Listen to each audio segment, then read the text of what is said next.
राम राम सा खमा गणी जय माता जी की। और सभी फ्रेंड्स कैसे हो आप सभी। और मैं आपके सामने एक ब्यौरा लेके हाजिर हूँ मेरी बुक का। आप सबको नॉलेज में ही होगा कि इस किताब का विमोचन 2 फरवरी को नागौर कलेक्टर ने किया है। और नहीं है तो मैं आपको बता दूं तो ये किताब 2 फरवरी को रिलीज हुई थी और इस बुक को मैंने कक्षा 8 में लिख दिया था। एक बार आप बुक देख लें। ये नीचे मेरा लेखक परिचय, मेरे खुद का परिचय दिया हुआ है और ये उपन्यास का नेम, ये टाइटल तो आप सभी के नॉलेज में होगा ये बुक के बारे में। तो ये किताब मैंने कक्षा 8 में लिखी और इसे प्रकाशित करवाने में मुझे 3 साल लग गए। तो कोई भी चीज़ नॉर्मल नहीं होती, उसे आपको नॉर्मल बनाना पड़ता है और संघर्ष करना पड़ता है। तो इसे प्रकाशित करवाने में मुझे 3 साल लग गए और जो किताब मैंने कक्षा 8 में लिखी वो 11वीं में जाकर प्रकाशित हुई। आप भी सोचिए। तो मैं आपको इस बुक के बारे में बता दूं कि ये जो मेरी किताब है वो 56 पेज की ये बुक है और इसे छापा है चौधरी ऑफसेट ने, जिसका पता है किले की ढाल नागौर। और जो छपवाने में जो सबसे बड़ा सहयोग रहा है प्रकाशित करवाने में वो मेरे गुरु मानाराम जी पंचार का रहा है और इसके बाद मेरे परिवार वालों का, मेरे चाचा जी, पिताजी, उनका भी इस बुक में काफ़ी सहयोग कह सकते हैं आप। और जो मानाराम जी पंचार है उन्होंने प्रकाशित करवाने में सबसे बड़ा सहयोग दिया है। तो आप अपनी बुक लिख लेते हैं और वो घर पर रह जाती है, वो बुक काम की नहीं है। वो बुक लोग पढ़ें, लोगों के पास जाए, प्रकाशित हो, वो ज़रूरी है। और वो सभी कार्य मानाराम जी पंचार ने किया। तो इस बुक में मैंने माँ की ममता का वर्णन किया है। माँ की ममता के बारे में बताया गया है। जो नारी होती है उसके त्याग, बलिदान, ममता आदि के गुणों को मैंने इस किताब में वर्णित किया है। दूसरी चीज़ है जाबाज अफसरों के बारे में। तो सीआईडी और पुलिस के जो जाबाज अफसर होते हैं उनकी कहानी को मैंने इस बुक में उतारा है। तो आप पढ़ेंगे तो काफ़ी रोचक लगेगी आपको ये बुक। और जो पेज टू पेज इस बुक में मैंने एक सबसे बड़ी कला गढ़ी है वो है सस्पेंस।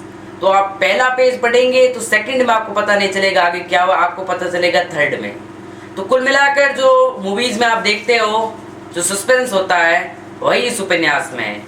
तो सभी से मेरा कहना है कि आप ये बुक खरीदें, पढ़ें और लोगों को कहें इस किताब के बारे में। और मैं बता देता हूँ इस बुक की प्रोसेस में काफ़ी बुक प्रोसेस है। 250-300 प्रतियाँ अभी तक सेल हो चुकी है और गूगल साइट है, नागौर सर्कल पेज हो या फिर उदय भास्कर, दैनिक भास्कर, सभी पर ये वर्णित है। तो आप जाकर इसके बारे में जानकारी प्राप्त कर सकते हैं। ओलेक्स ऐप पर भी मौजूद है। ये जो उपलब्ध है फ्लिपकार्ट पर उपलब्ध होने वाली है। तो आप में से जो खरीदना चाहता है वो खरीद सकता है। नीचे कॉन्टेक्ट नंबर दिए गए हैं तो आप हमसे संपर्क कर सकते हैं और बुक को पढ़ सकते हैं। जो ये बुक है वो लिखने में मुझे मुंशी प्रेमचंद जी की प्रेरणा मिली। मेरे लिए उनके बारे में जानने की मेरी शुरुआत से इच्छा रही थी। कैसे उन्होंने लिखा, कैसे उनकी रुचियाँ थी, तो मैंने उनके बारे में जानकारी प्राप्त की। तो फिर मेरे मन ने पता नहीं कहा कि भाई तुम्हें भी लिखना चाहिए और तब से मैंने लिखना शुरू कर दिया है। तब से मैंने 2-3 कहानियाँ लिखी। फिर मैंने मुंशी प्रेमचंद जी, धर्मवीर भारती, केशव पंडित, आपने नाम सुने होंगे, इनके उपन्यास पढ़े। तब से मैंने सोचा कि हाँ मुझे भी उपन्यास लिखना है और मैं कक्षा 8वीं में उपन्यास लिखना शुरू कर दिया।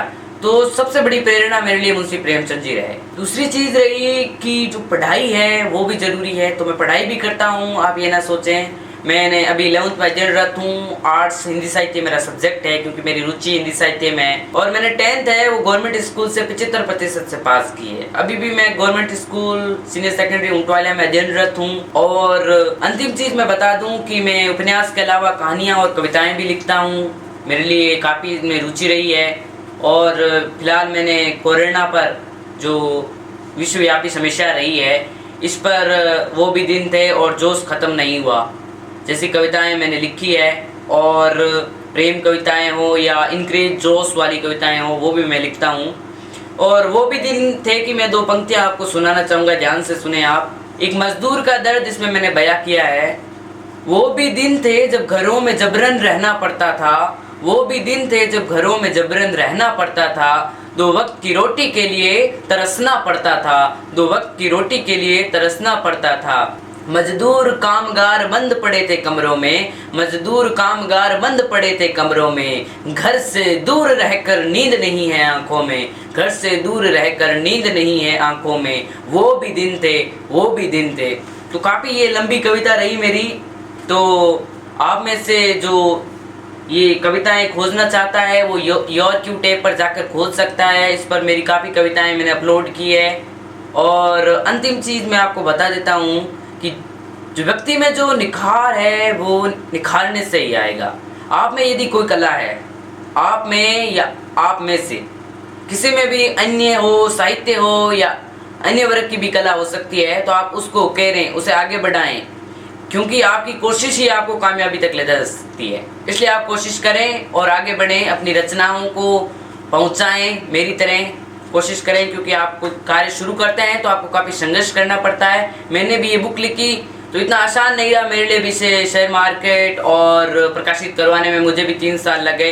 तो कोई भी आप कार्य करेंगे तो काफ़ी कठिनाइयाँ आएंगी, लेकिन आप और अंत में आपको मैं कह दूं कि जो ये बुक है आगे से आगे ताकि पहुंच सके, लोग इसे पढ़ें, आगे से आगे शेयर हो, तो आप BMC जो चैनल है उसको आप लाइक एंड सब्सक्राइब और शेयर करें। आगे से आगे शेयर आपको ज़रूर करना है, ताकि जो मुझे भी कुछ रेस्पॉन्स मिले और ये जो किताब है, जो उपन्यास है, जो उपन्यास के शौकीन हैं, जो पाठक हैं, उन तक पहुंच सके। मेरा ये उद्देश्य है। मेरी ये इच्छा नहीं है कि भाई ये किताब सिर्फ किताब ही लोगों के सामने पहुंचे। मेरा उद्देश्य ये भी है कि जो कोई भी जिसमें भी जो कला हो वो आगे आए, लोगों के पास पहुंचे। तो मेरी यही इच्छा है। अगर जो ये वीडियो है वो आगे से आगे पहुंचेगा तभी तो मुझे कुछ अच्छा करने की प्रेरणा मिलेगी, तभी मैं आगे और अपनी रचनाएं कर पाऊंगा, क्योंकि ये उपन्यास सबके पास पहुंचे तभी मुझे कुछ रिस्पॉन्स मिलेगा और मैं आगे अच्छी रचना कर पाऊंगा। इसलिए आप सभी से निवेदन है कि आप इस वीडियो को आगे से आगे शेयर करें ताकि ये उपन्यास सभी के पास पहुंच सके। Thank you very much.